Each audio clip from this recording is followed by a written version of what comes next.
우선 브이로그를 위한 카메라에 대한 정답 없습니다.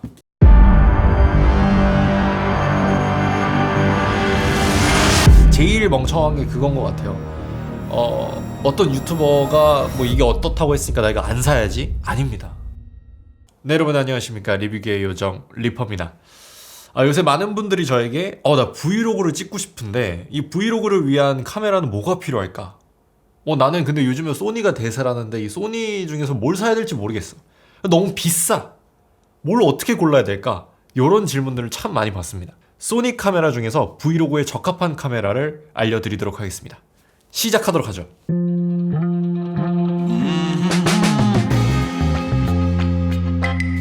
이게 먼저 브이로그에 대해서 간단하게 좀 설명을 해야 돼요. 왜냐면은 이게 예전과 같은 그냥 막 찍어서 올리는 브이로그의 시대는 끝났고, 이 브이로그라는 거 자체가 이제는 하이 퀄리티로 바뀌어가고 있고, 그 다음에 이제 좀 짜임새가 있는 구성들이 사실 브이로그에서 굉장히 좀 각광을 받고 있는 것 같아요. 이게 브이로그를 요즘에는 단순히 그냥 나 브이로그 한번 찍어봐야지 이런 용도로 쓰지 않으시더라고요. 제가 알아보니까 보통 뭐 회사나 아니면 이런데 이력서에도 스펙으로 작용하게 하기 위해서 브이로그를 찍는 분들도 상당히 많습니다. 그리고 뭐 예를 들어서 뭐 연기 지망생이라든가 이런 경우에는 연기 영상을 찍어야 되는데, 사실 뭐 저도 그렇습니다만 연기 영상에 어느 정도 좀 카메라로 좀 찍은 분들 거를 좀 더 눈여겨보게 되는 것도 사실이에요.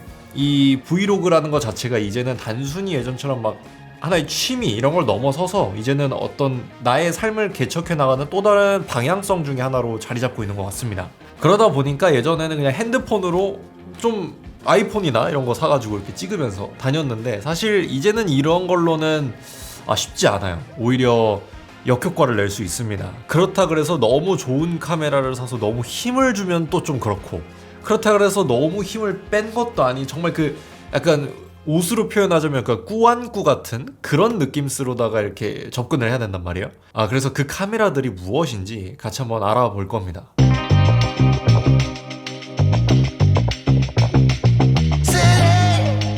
이 캠코더가 저는 생각을 요즘에 좀 다시 하게 된 것 같아요. 얼마 전까지만 해도 브이로그를 찍든 뭘 찍던 간에 일단 무조건 미러리스는 있어야 돼 라는 그런 주의였는데, 요즘에 곰곰이 생각을 하고 여러 가지 컨텐츠를 찍다 보니까 오히려 캠코더가 더 좋은 것 같다 라는 생각을 하게 됐습니다. 이 캠코더가 주는 특유의 맛과 색이 있어요. 그리고 최근에 이제 레트로 열풍이 불면서 이 캠코더 시장이 갑자기 개같이 부활했습니다.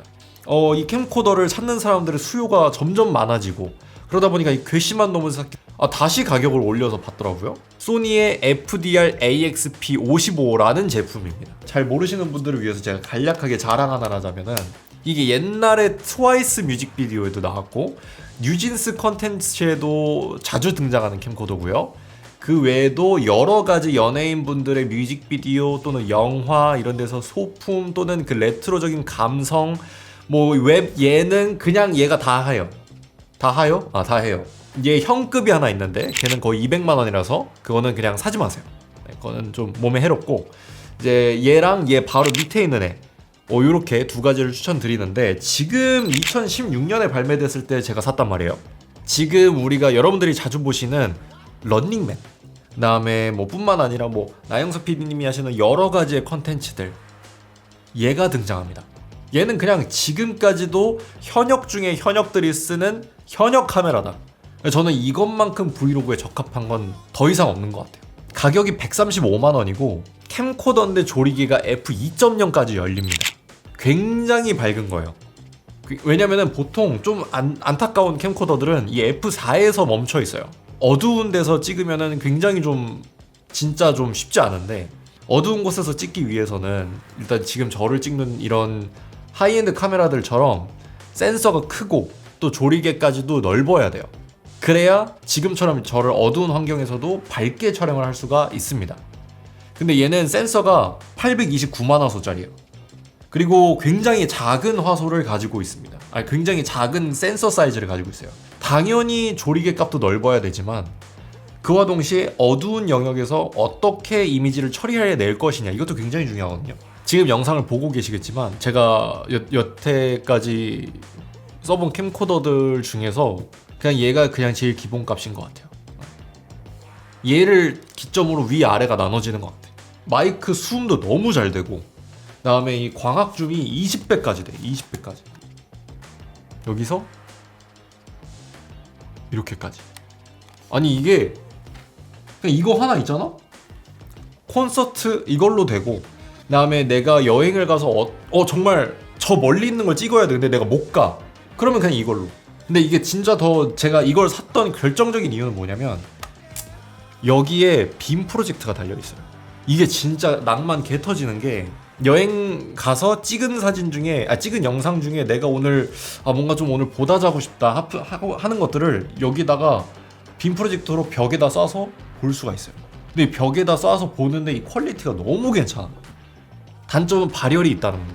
마이크도 다 따로 꽂을 수도 있고, 그다음에 충전기도 DC 케이블도 당연히 지급이 되고요. 그다음에 이렇게 대용량 요거를 장착을 하면 거의 4시간, 5시간까지는 찍을 수 있어요. 4K 기준으로. 또 하나는 야간 모드가 있습니다. 야간 모드 뭐냐면 그 왜 우리 공포 영화 보면은 초록색에 이렇게 적외선 카메라 있잖아. 그게 돼. 보이시죠? 버튼 하나로. 아니 이거는 영상을 하는 사람이다? 이거 있어야 돼. 왜냐면은 우리가 어떤 장르별로 사실 필요한 그런 느낌들이 있는데 얘는 그걸 다 해내. 그냥 얘는 지금도 현역이야.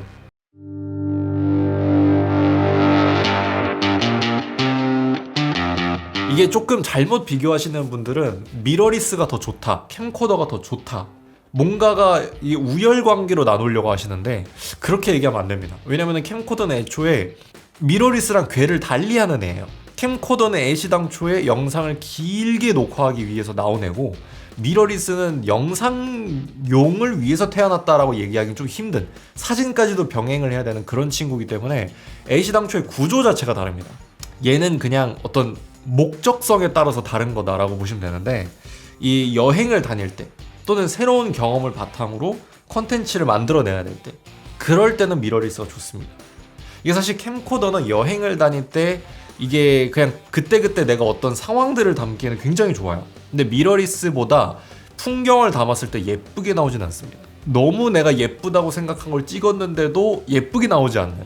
그러니까 어떤 유명한 관광지에 가서 정말 유명한 옛날 오래된 성을 찍었는데 캠코더로 찍으면 약간 을씨년스럽게 나온다, 이렇게 보시면 될 것 같아요. 그런 느낌이고, 미러리스는 나도 저기 한번 가보고 싶다라는 욕구가 들게끔 만드는 그런 차이라고 보시면 될 것 같습니다. 이 미러리스는 좀 약간 여러 가지 연출들도 할 수가 있겠죠. 이게 지금 저를 찍는 것처럼 뒷 배경도 날려볼 수가 있을 것 같고, 그리고 영화 같은 그런 느낌의 구도를 잡아서 또 영화처럼 연출을 또 해볼 수도 있을 것 같고, 이제 그만큼 품이 많이 들어가겠죠. 그런 정도의 차이가 있다고 볼 수 있을 것 같고, 만약에 내가 하고자 하는 컨텐츠가 조금 퀄리티가 있는 컨텐츠였으면 좋겠고, 그리고 좀 여행을 갔지만 조금 방송국이나 이런 데서 만들어내는 다큐멘터리 정도의 퀄리티를 어느 정도 한번 해보고 싶어. 그럼 미러리스를 해야 됩니다. 미러리스라는 거를 선택했다라는 것 자체가 일단 애시당초에 편하게 가겠다라는 생각은 아니기 때문에, 날로 먹겠다 그러면은 미러리스는 사시면 안 돼요. 미러리스는 해야 될 게 너무 많고, 공부해야 될 것도 너무 많고, 그런 부분들이 있습니다. 그렇지만 그래도 가성비는 존재한다 라고 볼 수가 있을 것 같은데, 이 A7M3 얘가 조금 무게는 나가지만 가격이 괜찮아졌어요. 그리고 A7C2, 지금 이 카메라, 이거는 정말 입이 닳도록 얘기를 하고 있는 건데, 이 A7C2 바디만 약 230만 원, 너무 비싸죠?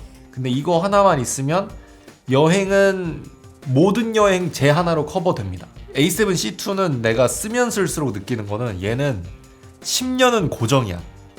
그냥 그런 카메라예요. 또 하나는 알파 6400, 이것도 제가 입이 마르고 닳도록 얘기했는데, 알파 6400은 센서는 작습니다만 또 그 나름의 맛이 있어요. 그리고 또 워낙 작기 때문에 너무나도 가볍고 너무나도 편리하게 조작할 수가 있다.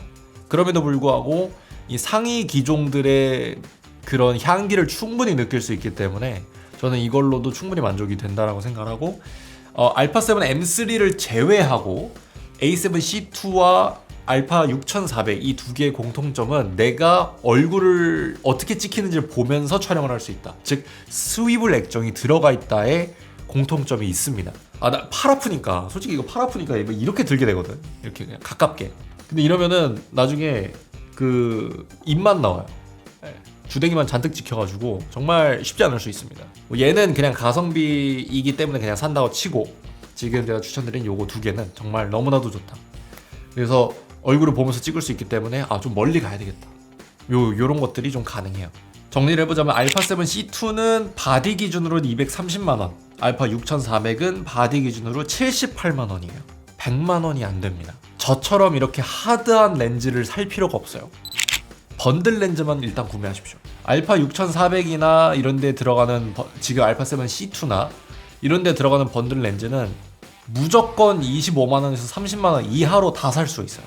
어찌됐건 브이로그를 담는 거에 자체적으로는 전혀 문제가 없어요.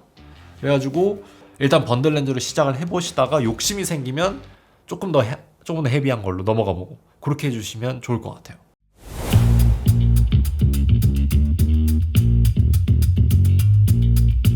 이 액션캠이 사실 굉장히 갑론을박이 많고 이 액션캠을 저는 솔직히 이해는 안 되지만 캠코더랑 비교하시는 분들이 참 많아요. 제 경험에 의해서 얘기를 하는 겁니다. 다른 분들은 아닐 수 있어요. 액션캠 하나만으로 컨텐츠를 다 뽑는 거는 정말 힘들어요. 이게 왜 그러냐면 배터리 타임이 첫 번째로 짧아요. 보통 아무리 요즘엔 최신형이라고 하더라도 1시간 내외입니다. 그리고 뭐 정말 특이한 거는 뭐 4시간까지 갈 수도 있겠지만 생각보다 이제 방수나 이런 것들을 신경 써야 되다 보니까 음질이 그닥 좋지 않아요. 물론 오즈모 포켓 3 같은 것도 뭐 마이크를 끼면 좋을 수 있겠지만 그렇지 않으면 쉽지 않습니다. 어두운 환경, 저조도 환경에서 정말 쓰기가 버거워요. 왜냐면 예를 들어서 브이로그라는 것 자체가 우리가 맨날 자연광 받으면서 찍을 수 있는 건 아니에요. 여행을 갔는데 비가 올 수도 있고 밤에 중요한 행사들이 열릴 수도 있는 거고 그렇다 보면은 어떤 환경에서든지 좀 버스타일하게 좀 쓰여야 되는데 그러니까 다양하게 쓰일 수 있어야 되는데 이게 액션캠에서 조금 제한이 돼요. 아무리 좋은 거라고 하더라도. 이거는 어떤 느낌으로 구매하시면 좋냐면은 메인 카메라가 하나 있고 얘보다는 액션캠이 좀 더 유용한 순간에 잠깐 꺼내서 쓰는 정도. 그래서 저 같은 경우에는 저는 뭐 액션캠을 따로 쓰지는 않습니다. 액션캠이라기보다는 특수 카메라를 따로 쓰는데 액션캠은 조금 액티브한 걸 많이 찍는다라든가 주로 저 같은 경우는 이제 자동차 외부에 카메라를 달아놓고 찍거나 할 때 뭐 그럴 때 쓴다라거나 그런 식으로 많이 활용을 하고 그걸 메인으로 쓰는 거는 저는 솔직히 개인적으로 비추입니다. 당연히 액션캠 시장도 마찬가지지만 최신형일수록 좋습니다. 근데 저는 개인적으로 방수가 되는 게 매우 중요하다고 생각을 해요. 비 올 때도 들고 있어야 되거든 액션캠은. 그런 것 때문에 쓰는 거예요. 그래서 저는 개인적으로 오즈모의 액션 5 그 다음에 인스타 360의 에이스 프로 2 요거를 추천드려요. 이제서야 저는 좀 그 두 개가 액션캠 중에서 좀 쓸만한 상황이 왔다라고 개인적으로 생각합니다. 왜냐면 이전까지는 사실 제가 봤을 때는 액션캠 자체가 그 전까지는 대동소이했고 지금 이 에이스 프로 2랑 포켓 5부터는 조금 뭔가 유의미한 변화가 생긴 것 같아요. 70만원대 중반으로 액션캠 하나로 퉁치고 말 건지 아니면 거기서 조금 돈을 더 써서 캠코더든지 아니면 뭐 알파 6400에 번들 렌즈 낄 건지 그런 거를 조금 생각을 해보셔야 될 것 같습니다. 그래서 개인적으로는 이미 카메라를 가지신 분들한테 세컨캠으로 추천을 드립니다.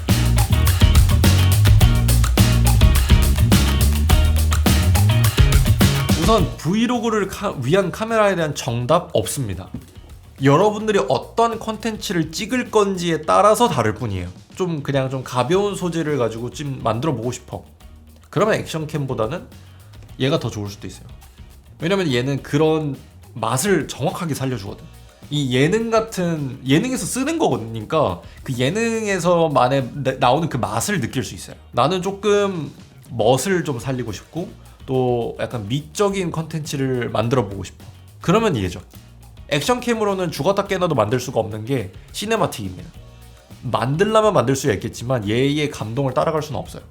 좀 뭔가 이 액션캠이 가지고 있는 좀 액티브한 상황에서 그 날 것을 보여주는 그 맛을 보여주고 싶어. 그럼 액션캠이죠. 여러분들이 원하는 그 브이로그의 컨텐츠의 방향성 또는 내가 지금 당장 어떤 컨텐츠를 도전해보고 싶다. 그럼 그거에 맞는 카메라를 사는 겁니다. 구매하시기 전에 저는 개인적으로 어떤 카메라든지 오프라인 매장을 꼭 가보시길 권장드립니다.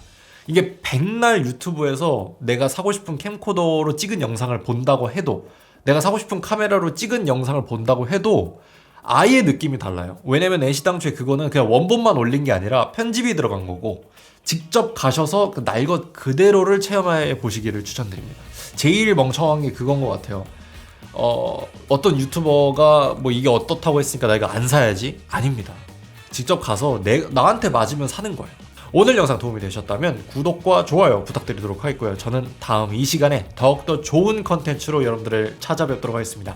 감사합니다. 뵙겠습니다. 안녕.